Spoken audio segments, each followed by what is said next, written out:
माँ जी के जीएस गुरु चैनल। तो आज बात करते हैं प्राचीन इतिहास एंशिएंट हिस्ट्री के बारे में। तो पहले बात करते हैं इतिहास को भागों में खंडित किया गया है। पहला, इतिहास को 3 भागों में खंडित किया गया है। पहला पूर्व ऐतिहासिक काल, और दूसरा आद्य ऐतिहासिक काल, और तीसरा ऐतिहासिक काल। अतीत का अध्ययन इतिहास कहलाता है। इतिहास के जनक हेरोडोटस जाति का पालना अफ्रीका महादेश को कहते हैं, जबकि सभ्यता का पालना एशिया महादेश। ऐतिहासिक काल में, और इसमें लिखित साक्ष्य नहीं है। इसमें लिखित साक्ष्य नहीं मिले हैं। इसमें लिखित है आद्य ऐतिहासिक काल में लिखा हुआ है, लेकिन पढ़ा नहीं गया है। और ऐतिहासिक काल में लिखा हुआ भी है और पढ़ा भी गया है। आद्य ऐतिहासिक काल में ससुरा ऐसा न लिख के गया कि पढ़ले न गया। और पूर्व ऐतिहासिक काल में मानव साफे बकलोल था, लिखने के लिए जानवे नहीं करता था। ऐतिहासिक काल में जैसे हम सब ऐतिहासिक काल में आते हैं, लिख भी लेते हैं और पढ़ भी लेते हैं। विभाजित किया गया है। पूर्व ऐतिहासिक काल मुख्य रूप से इसको 4 खंडों में विभाजित किया गया है। पहला पूरा पाषाण काल, और दूसरा मध्य पाषाण काल, और तीसरा नवपाषाण काल, और चौथा है ताम्रपाषाण काल। तो बात करते हैं पहले पूरा पाषाण काल के बारे में। तो भीमबेटका की गुफाओं में पूरे पाषाण काल के चित्र देखने को मिलते हैं, जो मध्य प्रदेश के अब्दुल्लागंज रायसेन में स्थित हैं।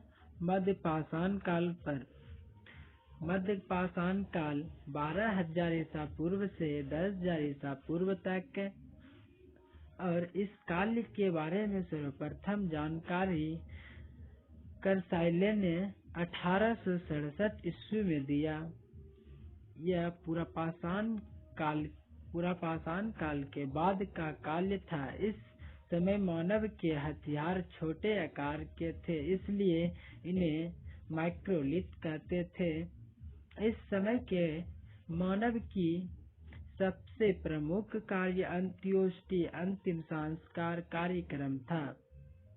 इसी काल में मानव के अस्तित्व पंजर का सबसे पहला अवशेष प्राप्तगढ़ यूपी के सराय नाहर तथा महदा नामक स्थान से प्राप्त हुआ। अब बात करते हैं नवपाषाण काल पे। नवपाषाण या उत्तर पाषाण काल 10,000 ईसा पूर्व से 3,000 ईसा पूर्व तक। इस काल के बारे में सर्वप्रथम जानकारी सर जॉन लुबाक ने 1865 ईस्वी में प्रस्तुत किया। इस काल में मानव ने अस्थायी आवास बना लिया। कौन सा काल में? नवपाषाण काल में मानव ने अस्थायी आवास बना लिया, साथ ही कृषि तथा पशुपालन भी प्रारंभ कर दिया। साथ कृषि और पशुपालन को भी प्रारंभ कर दिया। मानव ने इस काल में पहिए तथा मनका घड़ा की खोज की। और घड़ा की खोज नवपाषाण काल में किया। कर्नाटक के मैसूर के पास संगनकल्लू नामक नवपाषाण कालीन पुरास्थल से राख के टीले प्राप्त हुए। राख के टीले कौन से जगह से प्राप्त हुआ? वह संगनकल्लू नामक स्थान से प्राप्त हुआ। और पशुपालन का साक्ष्य भारत में आदमगढ़ मध्य प्रदेश तथा बागोर राजस्थान से प्राप्त हुए। पशुपालन का साक्ष्य कहाँ से मिला? भारत में आदमगढ़ मध्य प्रदेश तथा बागोर राजस्थान से मिले। अब बात कर लेते हैं ताम्रपाषाण काल पर। ताम्रपाषाण काल यह पाषाण काल का अंतिम समय था। इस समय तांबे की खोज हुई, जिस कारण औद्योगिकीकरण शुरू हो गया। इस औद्योगिकीकरण का विकसित रूप सिंधु सभ्यता में देखने को मिलता है। तांबे की खोज का विकसित रूप ये सिंधु सभ्यता में देखने को मिलता है। और नवादा टोली मध्य प्रदेश का एक महत्वपूर्ण ताम्रपाषाणकालीन पुरास्थल है, जिसमें उत्खनन HD संकालिया ने करवाया था। किसने करवाया था? HD संकालिया ने करवाया था। मानव द्वारा खोजी गई पहली धातु तांबा थी।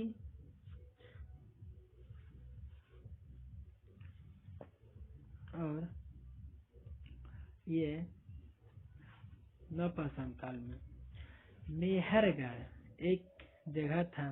यह पाकिस्तान के बलूचिस्तान में स्थित है। यहाँ से सर्वप्रथम 7000 ईसा पूर्व सुलेमान और किरथर पहाड़ियों के बीच कृषि के साक्ष्य। सबसे पहले कृषि का साक्ष्य मेहरगढ़ पाकिस्तान के बलूचिस्तान में स्थित है। सबसे पहली कृषि कौन सा था? जौ और गेहूं। कृषि सबसे पहली बार किया कहाँ? सुलेमान और किरथन पहाड़ियों के बीच। सबसे पहली बार कृषि जौ एवं गेहूं। बुर्जहोम यह कश्मीर में अवस्थित है। बुर्जहोम जो था ये कश्मीर में अवस्थित है। यहाँ गर्तवास का परिणाम मिला है। बुर्जहोम से क्या मिला? गर्तवास का परिणाम मिला। यहाँ से मालिक के साथ कुत्ते को दफनाने का साक्ष्य मिला। कुत्ते को दफनाने का साक्ष्य कहाँ से मिला? बुर्जहोम कराल। यहाँ से मृत भांड का पहला परिणाम प्राप्त होता है।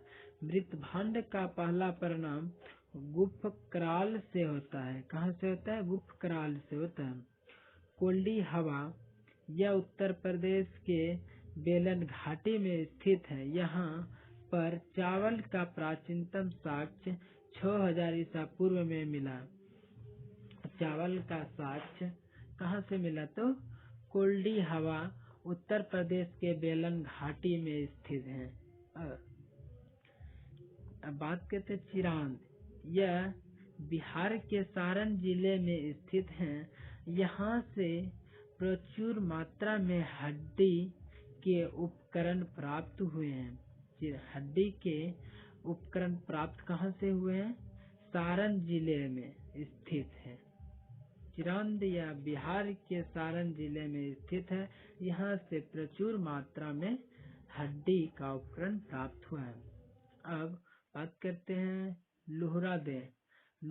यह यहाँ से नवीनतम सबसे प्राचीनतम चावल का साक्ष्य 9000 ईसा पूर्व से 7000 ईसा पूर्व के बीच प्राप्त हुआ। चावल का जो साक्ष्य मिला वो 9000 ईसा पूर्व से 7000 ईसा पूर्व के बीच में मिला। अब बात कर लेते हैं दमदमा। ये दमदमा से मतलब एक ही कब्र से 3 कंकाल मिलने का साक्ष्य मिला है। और मानव के साथ साथ कुत्ते को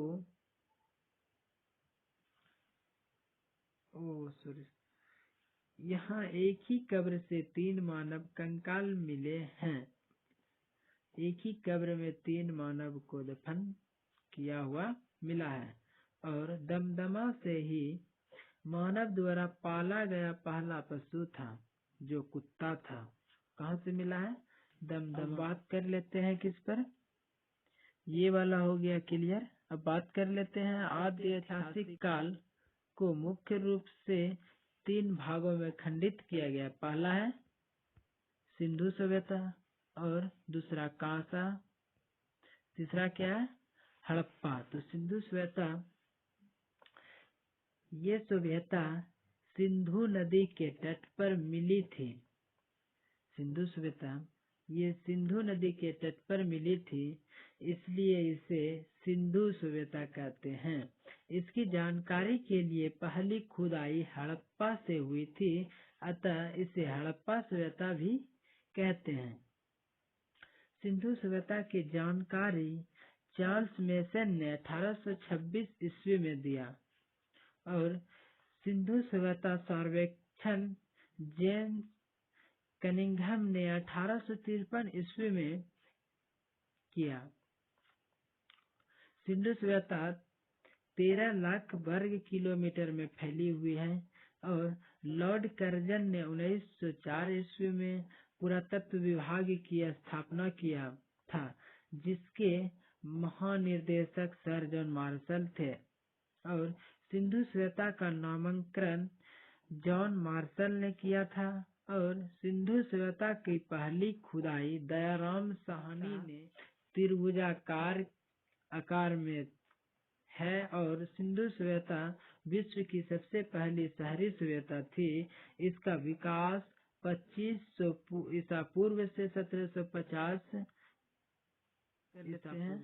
हड़प्पा सभ्यता के बारे में। हड़प्पा सभ्यता को दयाराम साहनी ने इसकी खुदाई दयाराम साहनी ने करवाया। यह रावी नदी के तट पर पाकिस्तान के माउंट गोमरी जिले में स्थित है। पिग्गट में हड़प्पा और मोहनजोदड़ो को एक विस्तृत साम्राज्य की जुड़वा राजधानी कहा जाता है। ऐतिहासिक काल और प्रागैतिहासिक काल, ये हो गए खत्म, ये हो गए खत्म। अब बात किस पर करेंगे? ऐतिहासिक काल पर। ऐतिहासिक काल पहला है प्राचीन काल, एंसेंट प्री हिस्ट्री, और मध्यकालीन काल, मिडवल हिस्ट्री, आधुनिक काल, मॉडर्न हिस्ट्री, नेहरू काल, नेहरू पीरियड, और अंत में है विश्व वर्ल्ड इतिहास। अब मिलते हैं अगले वीडियो में।